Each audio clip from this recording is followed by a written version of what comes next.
अस्सलाम वालेकुम class.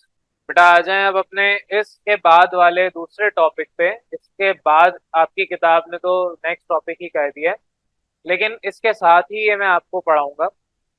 Oxidation और रिडक्शन जब आपने पढ़ लिया तो अब आपके पास फौरन नेक्स्ट टॉपिक आता है ऑक्सीडाइजिंग एजेंट और रिड्यूसिंग एजेंट।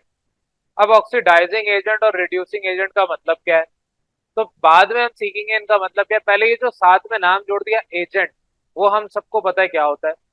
फॉर एग्जाम्पल आपको कहीं घूमने फिरने जाना है तो आप क्या करते हैं, या तो खुद सारे काम करते हैं या आप किसी एक ऐसे इंसान को पकड़ते हैं जो ये वाकई प्रोफेशनली काम करता है, उसको थोड़े से पैसे देते हैं और वो आपकी जगह वो सारे काम जो आपको करने थे, होटल्स बुक करने थे, खाने का इंतजाम करना था, आपके जो आपने ट्रैवलिंग करनी है गाड़ियां वगैरह उसका इंतजाम करना था, आप घूमने फिरने जा रहे हैं। लेकिन आपके पास दो ऑप्शन है, या तो खुद आप ये सारे काम करवा लें, हो सकता है 1000 2000 रुपए बचा लेंगे, या आप किसी एक ऐसे इंसान के सरदर्द कर दें ये सारे मसाइल और उसको बोल दें कि आप मेरे लिए पूरा ट्रिप प्लान करो, मुझे सिर्फ बता दो कब जाना है कब वापस आना है, ताकि मैं उस लिहाज से पैकिंग कर लूं अपने कपड़े और बाकी जो सामान होता है, आप मेरा काम बकिया सारा कर दो। तो उसे आप कहते हैं ट्रैवलिंग एजेंट। ये जो ट्रैवलिंग एजेंट है इनका काम क्या होता है, ये आपकी जगह पर आपके लिए सारा काम करके आपको दे देते हैं, लेकिन खुद ट्रैवल करने नहीं जाते। ऐसा तो कभी नहीं हुआ कि आपने कहा कि फॉर एग्जाम्पल आपने घूमने फिरने जाना है, एक इंसान को आपने पैसे दिए 60 70 हजार रुपए और आपका 10 15 दिन का टूर था, फर्ज कर रहे हैं, अब तो खैर ये बहुत सस्ता टूर मैं बता रहा हूँ, महंगाई इतनी हो गई है, फर्ज करते हैं। तो अब ऐसा तो नहीं हो रहा कि आपने पैसे भी दिए और बदले में जिसको पैसे दिए वही आपकी जगह 10 15 दिन घूम फिर के आ गया और आगे आपको बता दिया मैं घूम फिर के आ गया हूँ आपकी जगह पे। ऐसा तो नहीं होता। होता क्या है, आपने उसको पैसे दिए, वो आपकी जगह सारे काम पूरे करेगा, कहाँ से चलेंगे, कहाँ पर रुकेंगे, किधर आपको होटल चाहिए, कहाँ पर आपने क्या करना है, कौन सा आपने इवेंट, कौन से फेस्टिवल में जाना है, वो सारी चीजें आप पहले से प्लान करेंगे। अगले 10 दिन तक आपने ये काम करना है, उसमें यहाँ यहाँ इतने इतने पैसे आपके लगेंगे, पूरा टूर ऑर्गेनाइज कर दिया। तो उस टूर ऑर्गेनाइजर को आप कहते हैं कि ये आपका ट्रैवलिंग एजेंट है। तो एजेंट का मतलब क्या हुआ, ट्रैवलिंग वर्ड लगा दिया तो इसका मतलब ट्रैवल करना एक आपने काम है, ट्रैवलिंग करवाना जिसका काम है वो आपका ट्रैवलिंग एजेंट है। तो उसी तरीके से जिस रिएक्शन में ऑक्सीडेशन जो कर रहा है वो ऑक्सीडेशन कर रहा है, लेकिन ऑक्सीडेशन करवाने वाला वो एजेंट कहलाएगा। अब जो ऑक्सीडेशन करवा रहा है वो क्या होगा, ऑक्सीडाइजिंग एजेंट। सिमिलरली जो रिडक्शन करवा रहा होगा वो क्या कहलाएगा, रिड्यूसिंग एजेंट। तो अब आपकी यहाँ डेफिनेशन में भी आ रहा हूँ जो किताब ने आपको दी हुई है, ऐसा सब्सटेंस जो खुद ऑक्सीडाइज हो जाए, ऐसा सब्सटेंस जो ऑक्सीडाइज हो जाए या ऑक्सीडाइज करवा दे किसी को। अब कैसे ऑक्सीडाइज होगा, ऑक्सीडेशन कब होती है, जब एडिशन ऑफ ऑक्सीजन हो, इसको तवज्जो से समझना है। ऑक्सीडेशन कब होगी, जब एडिशन ऑफ ऑक्सीजन हो। तो एडिशन ऑफ ऑक्सीजन होने के लिए किसी को ऑक्सीजन देना भी तो पड़ेगा। अगर आपको घूमना है तो किसी को आप बोलेंगे कि घुमा दे मुझे, तो घुमाने के लिए आप उसको पैसे भी तो देंगे। ऐसा थोड़ी बस बोल दें मुझे घुमा दें, वो आपको मुफ्त में घुमा के ले आए अपने खर्चे पे। तो अगर आपको ऑक्सीजन चाहिए तो कोई सब्सटेंस तो होना चाहिए ना ऑक्सीजन देने के लिए। तो आपके पास ऐसे substances, the substance which oxidises a substance. अब वो कैसे होगा, जो ऑक्सीजन आप किसी से ले रहे हैं, जिसको ऑक्सीजन चाहिए, एडिशन ऑफ ऑक्सीजन करना है, इधर ये वाला ले या ऊपर वाला ले, आपको ऑक्सीजन चाहिए ऑक्सीडेशन करने के लिए, गेन ऑफ ऑक्सीजन करना है, तो कोई ऐसा सब्सटेंस तो होगा ना जो लॉस ऑफ ऑक्सीजन करेगा। यहाँ पर अगर लेट सपोज कोई एक एग्जांपल ले लेते हैं, इधर मैंने कोई ऐसा लिखा हुआ नहीं है, ना ही आपकी किताब ने कोई एग्जांपल दी है, फर्ज करते हैं ये वाली ही एग्जांपल ले लें, इसको ले लेंगे।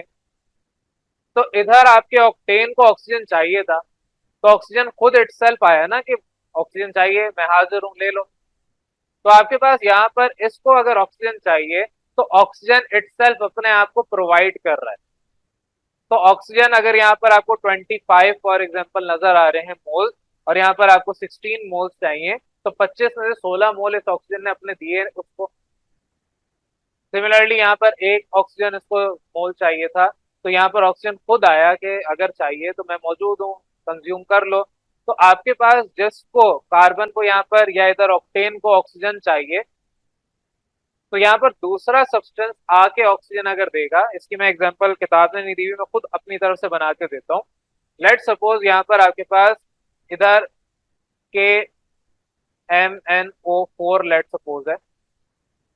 अभी आपको कार्बन डाइऑक्साइड ही देगा, साथ में पोटेशियम में बैलेंस नहीं कर रहा, सिर्फ बता रहा हूँ मैग्नीशियम ऑक्साइड ये सब बन के दे रहा है। तो अब ये सब्सटेंस आया है, इसने अपना ऑक्सीजन दिया है इसको, तभी तो इसने कार्बन डाइऑक्साइड बनाई है। तो जो एजेंट है उसका काम क्या है, प्रोवाइड करना। अब अगर ऑक्सीडेशन में एडिशन ऑफ ऑक्सीजन करना है, तो ऑक्सीडाइजिंग एजेंट अपने अंदर से रिमूवल ऑफ ऑक्सीजन करेगा। सिमिलरली ऑक्सीडेशन के लिए अगर रिमूवल ऑफ हाइड्रोजन चाहिए या रिमूवल ऑफ हाइड्रोजन करना है, तो रिमूवल ऑफ हाइड्रोजन यहाँ पर आपके सामने हो रहा है। तो यहाँ पर रिमूवल ऑफ हाइड्रोजन इधर इसके दरमियान होगा, तो जो दूसरा सब्सटेंस होगा वो एजेंट के तौर पे वो रिमूवल चाहता है, तो रिमूव करने के बाद किसी के पास तो जाएगा ना हाइड्रोजन, क्या करेगा, ये उसको एक्सेप्ट करेगा, ऐड करेगा। तो जो एजेंट है वो अपोजिट काम करता है जो आपका यहाँ पर रिक्वायरमेंट है। ऑक्सीडेशन होगी, ऑक्सीडेशन के लिए एडिशन ऑफ ऑक्सीजन चाहिए, तो जो एजेंट है वो क्या करेगा, रिमूवल ऑफ ऑक्सीजन करेगा अपने अंदर से। अगर ऑक्सीडेशन के लिए आपको रिमूवल ऑफ हाइड्रोजन करनी है, तो जो ऑक्सीडाइजिंग एजेंट होगा वो क्या करेगा, इसका अपोजिट एडिशन ऑफ हाइड्रोजन करेगा। इलेक्ट्रॉन के लिए भी यही होगा।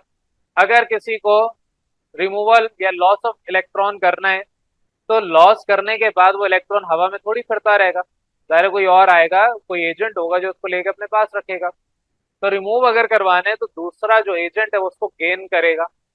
तो अब आपकी डेफिनेशन पे आ रहा हूँ, द सब्सटेंस विच ऑक्सीडाइजेज, जो खुद ऑक्सीडाइज हो जाए, बल्कि ऑक्सीडाइज कर दे, a substance by gaining electron from its, जो भी आपके पास सब्सटेंस है, इज कॉल्ड ऑक्सीडाइजिंग एजेंट। लेकिन यहाँ पर आपकी यहाँ तक महदूद नहीं है, जुमला सिर्फ याद रखना है, वो सब्सटेंस जो ऑक्सीडेशन करवाएगा उसको हम ऑक्सीडाइजिंग एजेंट कहेंगे, वो सब्सटेंस जो रिडक्शन करवाएगा उसको हम रिड्यूसिंग एजेंट कहेंगे। तो यहाँ पर आपके एक्सप्लेनेशन में वही सारी बातें लिखी हुई हैं। आप इलेक्ट्रॉन के लिहाज से बात कर रहा हूँ, तो कोई भी एटम, मॉलिक्यूल, आयन अगर लेट सपोज खुद अपना इलेक्ट्रॉन गेन करेगा, यहाँ पर अगर इसकी मिसाल लें ये वाली, इधर आपके पास ऑक्सीडेशन हो रही है, जिंक के ऊपर वैलेंसी 0 है, इधर आपके पास जिंक के ऊपर वैलेंसी +2 है, लॉस ऑफ इलेक्ट्रॉन किया। जो लॉस ऑफ इलेक्ट्रॉन किया है, क्या मेरे इस क्लोरीन ने गेन नहीं किया? तो जो दूसरा सब्सटेंस था यहाँ पर ये वाला, ये आपका ऑक्सीडाइजिंग एजेंट कहलाएगा। वजह उसकी है कि इसने खुद गेन ऑफ इलेक्ट्रॉन किया है। तो जो आपके पास एजेंट होता है वो बेसिकली उसका अपोजिट काम करता है, जो भी आपको चाहिए। अगर आपका ऑक्सीडेशन है तो ऑक्सीडेशन का अपोजिट काम ऑक्सीडाइजिंग एजेंट करेगा, ये जुमला याद रखना है। ऑक्सीडेशन जो करवाएगा उसका अपोजिट काम ऑक्सीडाइजिंग एजेंट करेगा। अब अगर ऑक्सीडेशन के लिए एडिशन ऑफ ऑक्सीजन चाहिए, तो oxidizing agent removal of oxygen करेगा। ऑक्सीडेशन के लिए अगर रिमूवल ऑफ हाइड्रोजन चाहिए, तो oxidizing agent gain of hydrogen करेगा।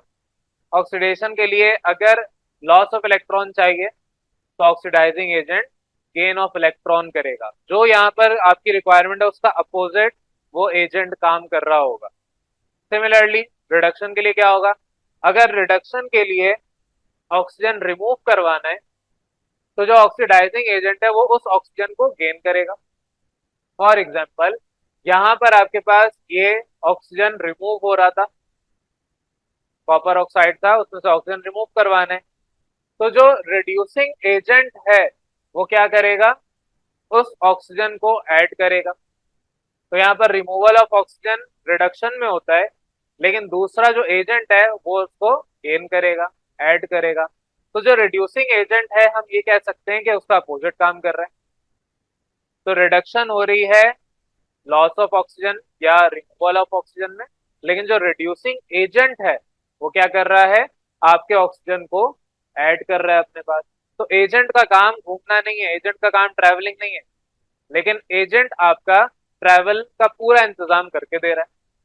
तो यहाँ पर रिडक्शन में इस एजेंट का काम रिड्यूस होना नहीं है, लेकिन इस रिड्यूस होने वाले एजेंट को आप कहेंगे रिड्यूसिंग एजेंट, और काम वो उसका अपोजिट करेगा। सिमिलरली यहाँ पर उसी बाकी दो के लिए भी होगा, यही सारी बातें यहाँ पर लिखी हैं। अब इलेक्ट्रॉन की टर्म में लिखा है द सब्सटेंस विच रिड्यूसेस, जो रिड्यूस कर दे किसी भी सब्सटेंस को by donating electrons. For example यहाँ पर आपके पास एक सब्सटेंस है जो के इधर ये वाला ले लेते हैं, इधर मैंने कहा ये इस वक्त +3 है, ये -2 था, ये आपके पास इस वक्त 0 है, ये आपके पास यहाँ पर +3, ये -2 और इस वक्त 0।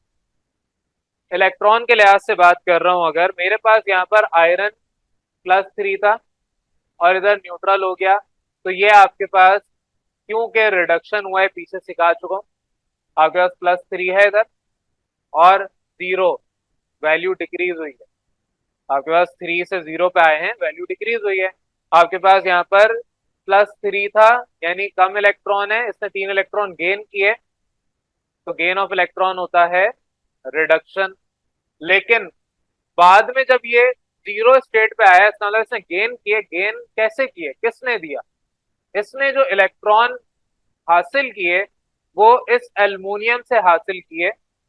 वजह उसकी है कि एल्युमिनियम यहाँ पर न्यूट्रल था और यहाँ पर आके एल्युमिनियम ने अपने 3 इलेक्ट्रॉन जो इसको चाहिए थे, 3 इलेक्ट्रॉन वो दे दिए। तो जो आपके पास इलेक्ट्रॉन दे रहा है, इसका अपोजिट काम देना क्या है, लॉस कर रहा है ना, दे रहा है। जो दे रहा है वो क्या होगा, रिड्यूसिंग एजेंट। तो वही सेम दिमाग में मिसाल रखें, ट्रैवल आपने करना है, रिडक्शन आपने करनी है, लेकिन ट्रैवलिंग के लिए आप किसी को पैसे दे रहे हैं कि वो ट्रैवलिंग करवा दे, तो उसे आप ट्रैवलिंग एजेंट कहते हैं। तो इसी तरीके से रिडक्शन आपने करनी है, रिडक्शन करने के लिए आप चाह रहे हैं कोई आपको रिड्यूस करवा दे, तो उसको क्या कहेंगे, रिड्यूसिंग एजेंट। तो यहाँ पर इस ऑक्सीजन ऑक्सीजन तो खैर नहीं, इस आयरन को 3 इलेक्ट्रॉन चाहिए, 3 इलेक्ट्रॉन एल्युमिनियम आके देगा, ये वाला। तो जो इलेक्ट्रॉन इसको देगा, जाहिर है उसको चाहिए, तो जो दे रहा है इलेक्ट्रॉन इसके अपोजिट कर रहा है, तो कहलाएगा रिड्यूसिंग एजेंट। यही बातें यहाँ पर लिखी हुई हैं और मैंने आपको थोड़ा तफसील में बता दिया है। बहरहाल यहाँ पर कुछ पॉइंट्स लिखे हुए हैं कि आपके जो ऑक्सीडाइजिंग एजेंट हैं ज्यादातर नॉन मेटल्स होते हैं। नॉन मेटल के पास एबिलिटी होती है तो एक्सेप्ट इलेक्ट्रॉन, जितने भी आपने पीरियोडिक टेबल वाला चैप्टर पढ़ा था उसमें सीखा था कि मेरे पास नॉन मेटल ज्यादातर इलेक्ट्रॉन एक्सेप्ट करते हैं। नॉन मेटल्स कौन कौन से, सल्फर नॉन मेटल है, ऑक्सीजन नॉन मेटल है, आपके पास जितने भी इस तरह से ग्रुप 6A और 6A से लेके 7A तक, इवन 8A भी, 8A को हम इसलिए हटा देते हैं, नोबल गैसेस हैं, बहरहाल नॉन मेटल है सारे। तो 6A से 5A वाले भी कुछ ज्यादा नॉन मेटल हैं, मेटलॉइड भी उसमें आते हैं। ये सारे पीरियोडिक टेबल आप पढ़ चुके हैं। तो नॉन मेटल की आपने ये कैरेक्टरिस्टिक याद की अगर हो, क्योंकि मैंने पढ़ाया था, उनकी एबिलिटी होती है to gain electron, to accept electron. Similarly जो मेटल्स हैं ये आपके पास लॉस करते हैं इलेक्ट्रॉन। यहाँ जितने भी मेटल नजर आ रहे हैं सब अपने इलेक्ट्रॉन लॉस कर रहे हैं। तो ज्यादातर मेटल्स आपके लॉस करते हैं इलेक्ट्रॉन और वो आपके गुड रिड्यूसिंग एजेंट होते हैं। यही बातें यहाँ पर लिखी हुई हैं। जो आपके नॉन मेटल हैं दे आर मोर इलेक्ट्रोनेगेटिव, और जो आपके मेटल हैं दे आर मोर इलेक्ट्रोपॉजिटिव। यही सारी चीजें यहाँ पर आपको तफसीलन बताई हुई। एग्जाम्पल के तौर पे मैंने आपको एग्जाम्पल यहाँ बहुत सारी दे दी है, लेकिन आपके यहाँ पर किताब ने जो दिया है वो जिंक क्लोराइड का दिया है। तो जिंक क्लोराइड के लिहाज से आप समझना चाह रहे हैं वो समझ लें, बहरहाल मैंने जिंक क्लोराइड के लिहाज से भी आपको समझा दिया था। तो जिंक आपके पास यहाँ पर जो गिवन है उसके मुताबिक ऑक्सीडेशन कर रहा है। जिंक क्या कर रहा है यहाँ पर, ऑक्सीडेशन, क्योंकि इसने लॉस ऑफ इलेक्ट्रॉन किया है। तो जो यहाँ पर क्लोरीन है ये वो इलेक्ट्रॉन गेन करेगा, एक लॉस कर रहा है तो दूसरे को गेन भी तो करना पड़ेगा। तो यहाँ पर HCl act as a oxidizing agent. तो आपके पास ऑक्सीडेशन जहां पर भी हो रही है उसका अपोजिट काम ऑक्सीडाइजिंग एजेंट करेगा। यही सारी बातें यहाँ पर लिखी हैं। अब कुछ एग्जाम्पल यहाँ पर गिवन है, आपको एग्जाम्पल देख लें। ऑक्सीडाइजिंग एजेंट यहाँ पर बहुत सारे आपको दिए हुए हैं, सल्फ्यूरिक एसिड है, नाइट्रिक एसिड है, पोटेशियम आपके पास यहाँ पे परमैग्नेट है, पोटेशियम क्रोमेट है, क्लोरीन, ब्रोमीन, आयोडीन, ये सारे आपके एग्जाम्पल हैं आपके ऑक्सीडाइजिंग एजेंट के। कैसे याद रखेंगे, यहाँ पर sulphuric acid, nitric acid, potassium परमैग्नेट या पोटेशियम क्रोमेट, इन सब के बाद ऑक्सीजन मौजूद है। तो जिसके पास ऑक्सीजन है वही ऑक्सीजन देगा ना। ऑक्सीडाइजिंग एजेंट क्या करता है? ऑक्सीजन देता है, प्रोवाइड करता है। तो ऑक्सीजन जो प्रोवाइड करता है उसे आप ऑक्सीडाइजिंग एजेंट कहते हैं। क्लोरीन, ब्रोमीन, आयोडीन सारे के सारे नॉन मेटल हैं, और नॉन मेटल आपने पढ़े हुए हैं कि ये अच्छे ऑक्सीडाइजिंग एजेंट होते हैं। रिड्यूसिंग एजेंट में आ जाए सारे अल्कली मेटल।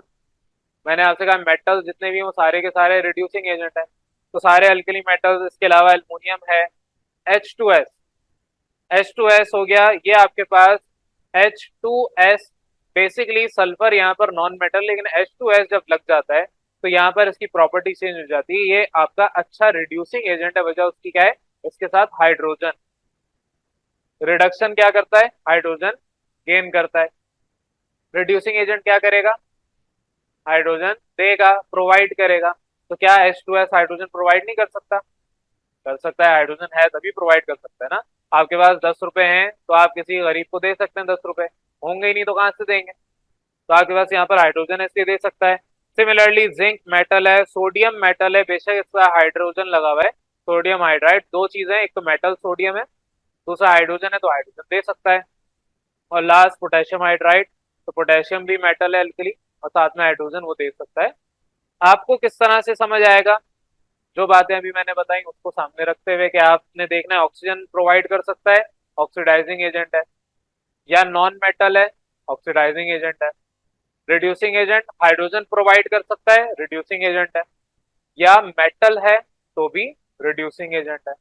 तो ये आपको जो आज मैंने टॉपिक पढ़ा है इंतहाई अहम, बोर्ड के पॉइंट ऑफ व्यू से भी और कॉन्सेप्चुअली भी ये वाला टॉपिक बहुत अहम है। अब मैं अज्यूम करूंगा कि यहाँ तक जितना भी मैंने पढ़ाया है नेक्स्ट क्लास में आप इसको प्रॉपर याद करके आएंगे, ताकि नेक्स्ट क्लास में आपको जो भी काम मैंने या आज की क्लास में पढ़ाया है वो आपको आता हो। उसकी बेसिस पे मैं फिर आगे के चैप्टर के टॉपिक्स आपसे डिस्कस करूँ। यहाँ तक, इधर तक किसी को कोई कंफ्यूजन?